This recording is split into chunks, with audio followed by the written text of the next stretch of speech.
Z and news 18 network present crypto की समझ।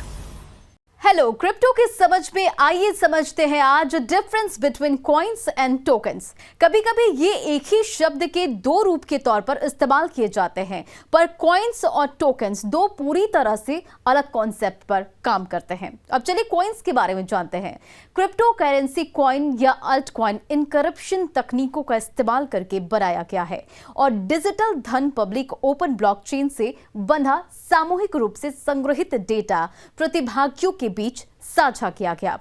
Blockchain पारदर्शिता की गारंटी देता है, धोखाधड़ी को कम करता है और कॉइन भेजे जा सकते हैं और पाए जा सकते हैं, माइन किए जा सकते हैं, कॉइन बदले भी जा सकते हैं और बांटे भी जा सकते हैं। साथ ही एक्सेप्टेबल भी हैं, पोर्टेबल और टिकाऊ होने के साथ साथ इनकी संख्या सीमित है।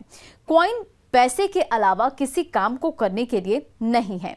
कॉइन वो करेंसी है जिनका उपयोग चीजों को खरीदने और बेचने के लिए किया जा सकता है। चलिए अब टोकन्स के बारे में समझते हैं। टोकन्स एक प्रोजेक्ट के द्वारा जारी डिजिटल एसेट प्रोजेक्ट इकोसिस्टम के अंदर ये भुगतान का एक तरीका है। नेटवर्क के भीतर ये कॉइन की ही तरह काम करते हैं, किसी एसेट या यूटिलिटी का प्रतिनिधित्व करते हैं और डिजिटल टोकन का इस्तेमाल कुछ निश्चित प्रोजेक्ट के अंदर ही होता है। एथेरियम जैसे प्लेटफॉर्म पर टोकन बनाया जा सकता है।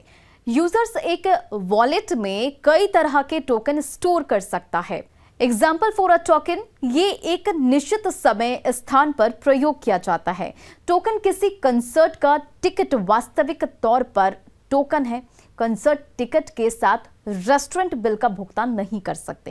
कॉइन बनाम टोकन, आप एक कॉइन से टोकन खरीद सकते हैं, पर एक टोकन से कॉइन नहीं खरीदा जा सकता है। कॉइन स्वतंत्र रूप से संचालित होता है।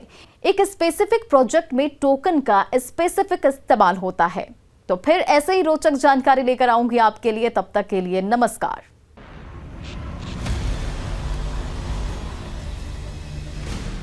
Z and news 18 network present crypto की समझ।